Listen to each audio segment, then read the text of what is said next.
104.1 KRBE. Closure time.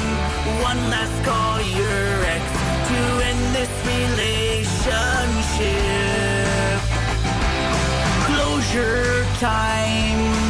Get them on the hotline and end this before it begins.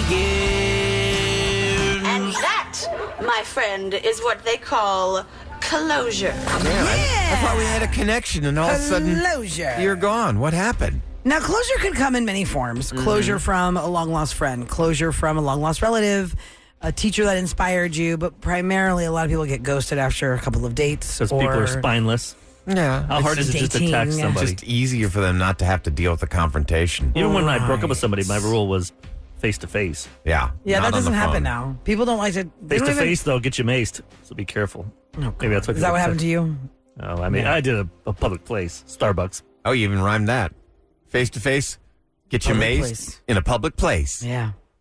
So he doesn't get made. Going on a race. Okay, Jerry reached out to us at krve.com. Let's find out what's going on in Jerry's world. Good morning, Jerry. Good morning. How are you? Pretty good. Hey, Jerry, we're doing great. So who is it you want closure with this morning? I'd love some closure with this girl, Madison. I thought we had a great date, and I'm not hearing back from her. I just completely ghosted me. Was it just one date? Yeah, but it was pretty great, though. I mean, we met on an app, and we chatted for a while back and forth, but I picked her up and took her to a very nice dinner. When it started, she told me how handsome I was, so that was a win right off the bat right there. We had great conversation throughout the night, delicious dinner, and at the end of the night, we had this amazing makeout session. So why would I not think that it went well? And So there had to be something you did. If she called you handsome, because I never had that happen. she was very forward, and Well, that's did she say that's it like key to she's me. surprised that you were better looking in person than she thought you were going to be? Or Well, at first she joked because we've dated other people before through the app, and she said, "Oh, you actually look like your picture, and even a little better." I said, "Oh,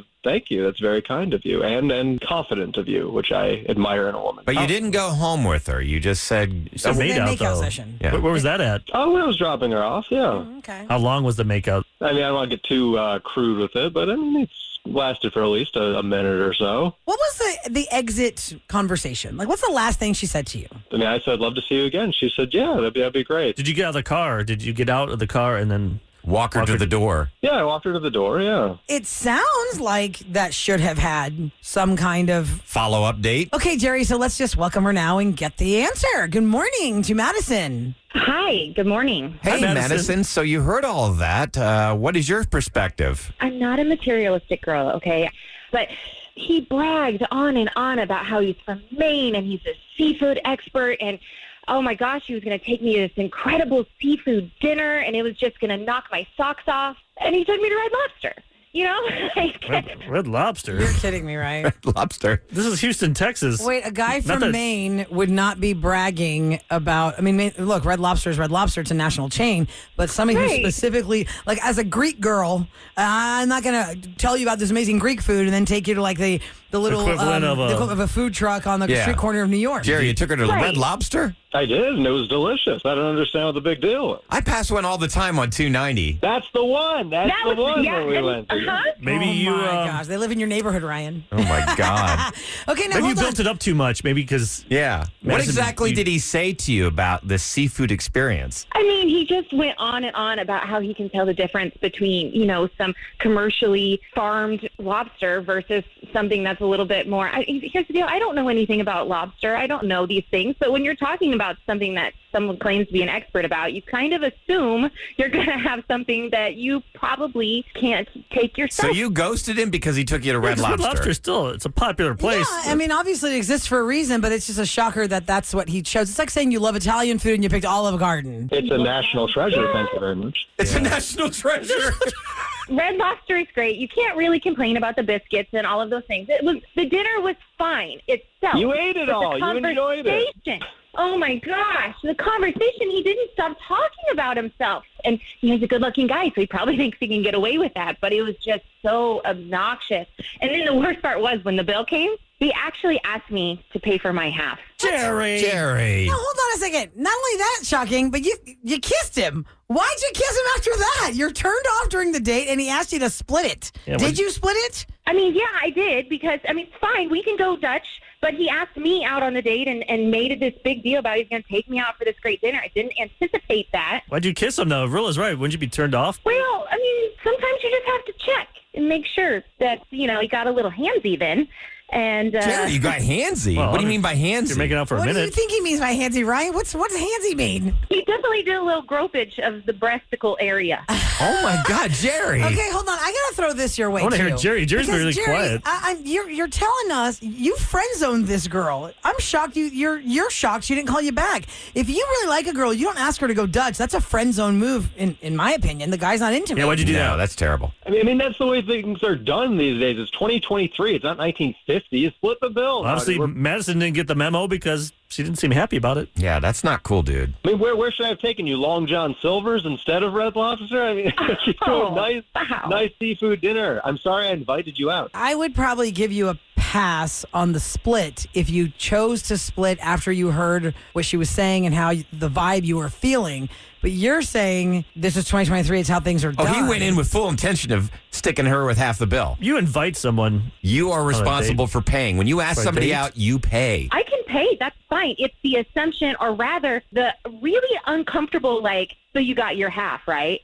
What response is that? It's just the assumption. It's so strange. Red Lobster, they have a Bar Harbor Lobster Bake Family Meal. It's for $95. Eric, he said he was from Maine and an expert on seafood. You would think that you're going to some fancy schmancy place. Be grateful I didn't take you to a place that charges $100 for one thing. What? He's got a point, though, because she was going to have to pay half of a more expensive meal. Oh, yeah. Yeah. If they went somewhere and he meant to split. I mean, yeah. Okay. Well, Well, now we teach know, his own. Jerry. Now we know what happened. Do better, dude. He doesn't have to. He's good looking. She didn't tell me to stop. She's saying I'm aggressive with the kids. It went on for at least a minute or so, and she didn't say, hey, get your hands off me. God, I just if assumed you're that's going to where let it me was going. kiss you, I can do whatever I want. Jerry, you got to God, lose the sound like a caveman caveman. mentality. Oh, man. Anyway, okay, Jerry, you got your answer. Madison, thank you for elaborating and telling us that. I don't know if any lessons have been learned on either side. I don't but think this so. This is the state of dating. It's maddening and insane. Good thing you guys didn't go for Mexican food and find a Chi-Chi's. They're still around. Those don't exist here, do they? No, I'm taking you to the finest Tex-Mex restaurant on the planet. It has a bell. Yeah, well. Yeah, exactly. And there are a lot of tacos No, there. I'm taking them to the Cabana, the TC. The TC. All right, They got, y'all, they got take liquor care. there. Thank you. Thank you. You've got a problem. Please don't panic. Hit Roula and Ryan's panic button. On KRBE. Yeah, give me the answer. That is where you tell us you're panicking on the listener line at 713-278-VENT. That's 8368 on your phone. And then we try and get you some help. Let's hear what was left today. Hey guys, so I have a bit of a situation. Basically, the dating scene is so dry and I'm really kind of losing patience with it. I'm 27 years old. I have my master's. I've been trying to date, and there's just no luck. The apps are terrible. I just feel like a number. And any guys that you meet at social gatherings are basically looking for one night stands, and that's about it. So basically, I am considering an arranged marriage. My parents have been trying to set me up with this guy for a long time, and he's not ugly. He looks fine, and he's got his own business. He's good and successful, and I've just kind of been pushing it off because I'm I don't know, it felt weird. So I guess I'm just asking, have any of your listeners had success with being set up with someone or success with an arranged marriage? I would love to hear anything anyone has to offer. Does that Okay. work in the American culture? Because I know Roula, yeah, in the we all American culture, friends, who gets arranged? your parents. My were parents got arranged. They're Greece. Greek. I know in the Indian culture, it's still very prominent. Netflix has Which that is such a show, love. Indian Matchmaker, I believe it was called. I think she's from Houston. Oh, yeah. Oh, she's from Houston? Or not that, but the first episode I thought was from Houston it was last in year Houston, when I saw yeah. it. I remember that show. It was pretty big for a minute. But And the arranged marriage is a wide spectrum of the way they arrange it. You've heard the negative, the negative image of the arranged marriage is you're going to marry him and that's fine. in movies, you see yeah, that. in movies. And they're in love with Or- someone else. Because, it's movies because it came from somewhere real. Or it's when you were 5, we promised each other's families y'all are going to get married. And then in my parents' case, it was my dad saw my mom, thought she was very foxy, and told his parents, hey, I like her. What's her story? His mom went to her parents and said, my son's interested in your daughter. Let's get him together. Her parents said to her, hey, this guy thinks you're foxy and he's got a good life going for himself. So Go to America. And here we go. And then they got married. My mom met him the first day, and it was pretty much a go. Like the first time they met, it was. But she had a choice. She could say no. Yeah. Her dad told her, you don't have to marry him, but it would be a good match for you, and it would be a good life for you. My dad asked her privately, do you have a secret boyfriend we don't know about? Because you can tell me it's fine, I'll back off. Because a lot of times what people didn't know is like, if you ever saw that movie Ever After with Drew Barrymore, where the prince is supposed to marry the queen of Spain and she's crying the whole time because she's in love with this guy that's in the audience, and she's like, and he's like, I can't do this. I can't marry this girl. She is crying because she's not in love with me. So my mom was like, my mom thought that was really nice that my dad actually took her to the side privately and asked her that, because, you know, that did happen a lot of times. There were girls, even my age, when I would go back to Greece to visit my family, Eric, when I was like 17 years old, one of my cousins had a super secret boyfriend her family didn't know about. Yeah, because they didn't want to tell them, and then they were trying to get you And they'd be married. like, if they were trying to like set her up with somebody else, she would have like lost her marbles because she wanted that boy. I think is what's your hurry? You're 27. I always think 27 is like when you should start thinking about maybe Getting married. Getting married. Well, some people really put a lot of 25, just pressure have on fun. it. Yes. Put pressure on it. Just wait till you're 30. I think that a lot of people put the pressure on. It sounds like she just wants to get married and have security and stuff. If everything else is going on right in her life, you know, people are probably constantly asking her, like, when are you going to get married? When are you going to have babies? never Let stops me though, tell you right? something, honey. It never stops. Right. It does not stop. Because once you do get the boyfriend, then they ask you when you get married. Then when you are married, how soon are you going to have babies? And then, married, then babies. And then while you're pregnant, they ask you about the next one and the next one and how many do you want. And it just never And then you get divorced stops. and then it starts over again. Yeah. Oh, Sarah's man. on the phone at 713-390 KRBE. Hi, Sarah. Good morning. Good morning, guys. Hi, Sarah. Good morning. Just real quick, Sarah, let me reset for some people who just may have, jumped on board the Roula and Ryan show here. One of our listeners left us a panic button saying that she is so frustrated with the dating scene. She thinks she might actually consider this arranged marriage. Her parents, there's a guy that they say he's a good guy. He's not as bad It doesn't looking. sound like a deep arrangement. Sounds like just hey, It's like, hey, this guy maybe I'll seems do like he'd be this. good. Yeah. It doesn't sound like It sounds does, like a- arranged means like they made an arrangement just with set the up a date. families. This is just like, hey, I think you should date this guy. Okay. That's what I think. What do you say, Sarah? What's your comment? I agree with that most recent comment. Like right there, she's meeting the guy. She's meeting him through her parents. I kind of did that as well. Been married now 11 years. It works. It works. And she always is able to say, hey, it doesn't work. This is not for me. Because like she said, it's dry out there. And if she keeps meeting the wrong guys, it's just not going to work. She has nothing to lose. And if her parents are presenting her with a great guy, why not? Why not? What is she going to lose? Nothing. Wait, you said you did that, meaning like what? You took the advice of your family, like, come on, you should date this boy. He's a good kid. my mom introduced me to a few guys, and I was like, this one didn't work, that one didn't work. Then I got engaged to some guy, and then it didn't work out, and I was like, I'm done with this. She's like, okay, so she left it on the back burner. She let me go explore whatever. Then later, when I was like, oh my God, I'm like, my hands were up. I'm like, I hate this. I was 27, and I was actually enjoying my life at the time. I was doing whatever I wanted. But then she's like, hey, there's this guy, and he wants to reach out to you. What do you think? And then I was like, you know what? All right. And I remember I was studying at the library in my master's, kind of like what she was. She was in her master's school. Yeah. And, so we met up at a Starbucks, and turns out I had met him 10 years ago because I was the wing girl for a girl he was dating. I don't even remember. Maybe Really? That's funny. Yeah. Did he remember? Is that how he remembered you? He told you He that? remembered me. Yeah, he remembered me. And then I called my friend, and I was like, hey, like, was I your wing girl? Did we meet this guy? And she's like, oh, my God, yes, Sarah, we met him. And you guys hit it off.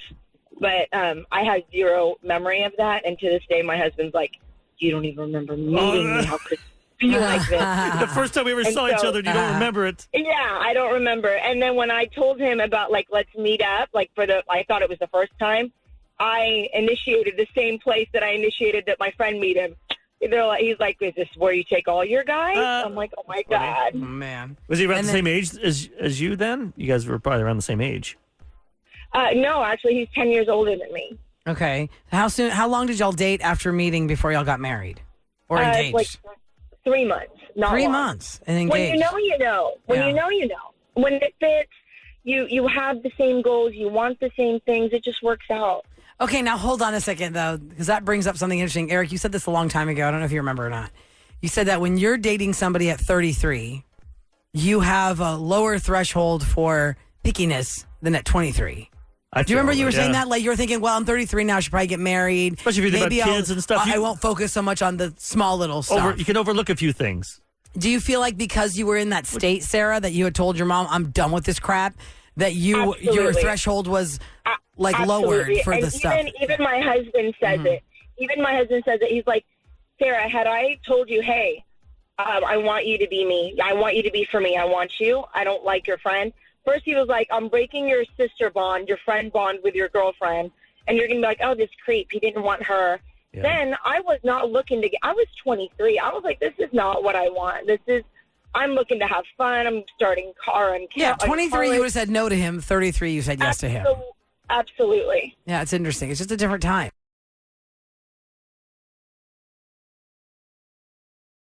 All right. It is time for Rate Your Secret on the Roula and Ryan Show. So Rate Your Secret is all about you calling us at 713-390-KRBE and telling us something that only you know. Sometimes you have stories maybe one or two other people knew, but everybody was sworn to secrecy, and it was very heavily weighing on you all these years. And then we rate from a scale of 1 to 10. Well, how bad is it? What does your mom say, Roula, though? If more than one person knows about it, it's not a secret anymore. Yeah. Oh, hey, that's true. It's not a secret once more than one person knows about it. More than you know about it. Okay, so here we go. 713-390-KRBE. Which one do we start with? Let's go to Jose. Maybe it's something from childhood. Now that you're an adult, see how bad it is. Or maybe not so bad. Hi, Jose. Good morning. Good morning. Good morning. So what is your secret? All right. I'm a little nervous, but we're going to get through this. I haven't told anybody this. So when I was about 12 years old, we had a birthday party for a cousin at my grandfather's house. Mm-hmm. Now, this cousin was kind of on the unfortunate side with money. And I kind of went around my grandfather's room, and I was looking through his stuff, and I found $200. And I seen it, and I guess my intentions were really bad that day because I took that money and I stuffed it in my sock. Later that day, they went looking for that money, and they couldn't find it. Everybody was really upset. And basically, they blamed it on another cousin of mine, and they are no longer a part of the family. Oh, wow. So you stole $200 from Granddad. But you never told anybody. During your cousin's birthday party. Do you think that your grandfather was going to give that cousin that you said was not very wealthy at all, or, not on the high side of money, you think that was going to go to your cousin for the birthday, $200? I found out it was because he did say that he was planning on giving them that money. And I spent it on, frivolous things. So does he think that the $200 was stolen by the cousin that was in need of money? No, he believes it was stolen by someone else. At the party. Another cousin that was participating. From their family, from that part of the family, that's why they cut him out. Now, can I ask you, is your grandfather still with us? Unfortunately, he isn't. And I never was able to make it up. Oh, wow. Is the cousin still with you? He's actually one of my closer cousins. Oh, wow. And doesn't know you. Ripped him off with $200. Have you made it up to him without him knowing it? Like, you're from your guilt, you buy him stuff? Yeah, make it $500 worth of stuff over the years. To be honest, I do things for him any way, shape, or form.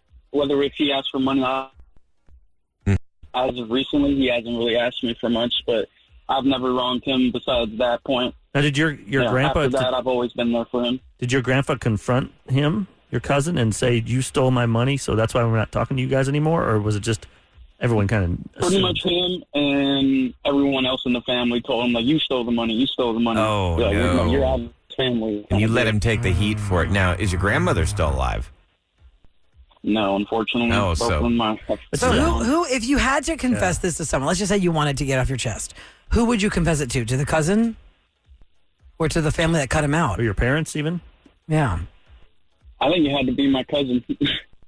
Yeah, I would never tell him. Because to get cut out of the family with that stigma, like, you guys are thieves. We don't want you around our family parties. You steal. Right. I give that a 9. Yeah, Because the that's pretty families. bad. Yes. How long ago was this? Was this like a really long time ago?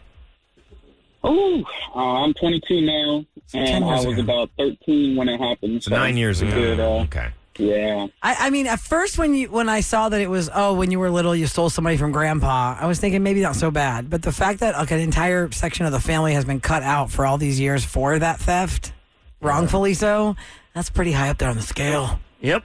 I'd say take that one to the grave, and I'll give it a solid 9. But you got the guilt on you, right? Because like you said, what'd you spend that That's $200 his penance, on? Rolla. That's frivolous. Sorry. You know, that's his Well, punishment. listen, Jose, do you feel any better for telling us? Like, does it make you feel better that's off your chest now somebody knows it? You were the thief? Yeah, I could say it feels like it's off my chest. And one thing I'd like to do to make up to it is go to my grandfather's grave and burn $200 bills.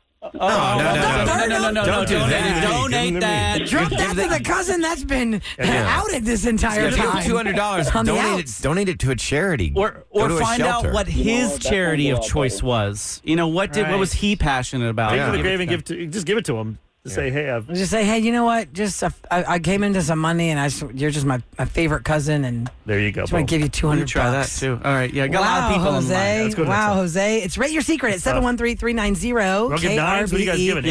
I say, pretty bad. yeah, that's a 9 because of the whole Because family the got lasting shunned. damage. The family got shunned. All right, Carissa's up next. Hi, Carissa. Good morning. Hi, good morning. What's your secret? Okay, so 2 years ago, my parents sat me down and they said, this was the day before Christmas, by the way, and they wanted to break this news to my brother on Christmas that his dad is not his real dad, that my stepmother, let me start off by saying, me and my brother, we consider ourselves like blood related because my dad, his mom got together when we were like babies. Okay. And all of our families meshed really well together. Like I'd stayed with his dad before, like all of my childhood. And I don't know what like convicted her, but I think it was because Facebook, his real dad came up on her suggested friends, and she decided she couldn't hold on to it anymore. So my dad and her sit me down. They say, we're going to break it together. They broke it to me first. And then Christmas Day comes, and they go back on it. She changes her mind. Oh. And doesn't tell him. Ago. And they told you first. They told you, and so now you're holding on, knowing that your brother's dad is not his actual dad. Bummer. Wow. Did they ever talk to you about this, Carissa? Like, okay, listen, we just backed out, so you just got to hold on to it. Just lock it up. Or they just ignored They you? told me Christmas Day. I was like sweating because my brother was on his way over. And they said, hey, she doesn't want to do it today. Just we're going to maybe another day. And 2 years have passed. And also, I'm the only sibling that knows. We have 2 other siblings. And so it's a lot to hold on to it because I feel like if they ever do tell him, he's going to be very upset with me because I never came out and was like, hey, I was holding on to this for 2 years. Have you thought about telling him? Have you thought about telling him? We're gifting him a DNA test. If I do that. Yeah. You'd get raked over the coals. Well, we did last week. Gift him an Ancestry.com test. Yeah, just Or give tell him your 20 parents, hey, when you decide to tell them, don't put my name in this that you talked to me about this. Yeah, because then he's going to feel so betrayed that you knew shocked also. as well. That sucks. You have to live with that, though. Then you're lying again. That's a tough one. I give that an 8. I feel like it's a 10 because of the stress of the secret. But it's not her fault. It's not her fault, That's what but I'm it's saying. a 10. Like, okay, I guess. It's her parents' fault. Okay, I'll go back to 8 because really, yeah, the 10 is the stress. Like, how can your parents have put that on you? Right. But you knowing that, because you didn't want to know that, they threw it on you. I gotta go. That's a big burden they put on you. Man, I'm sorry, Carissa. That's crazy. Let us know what happens, okay?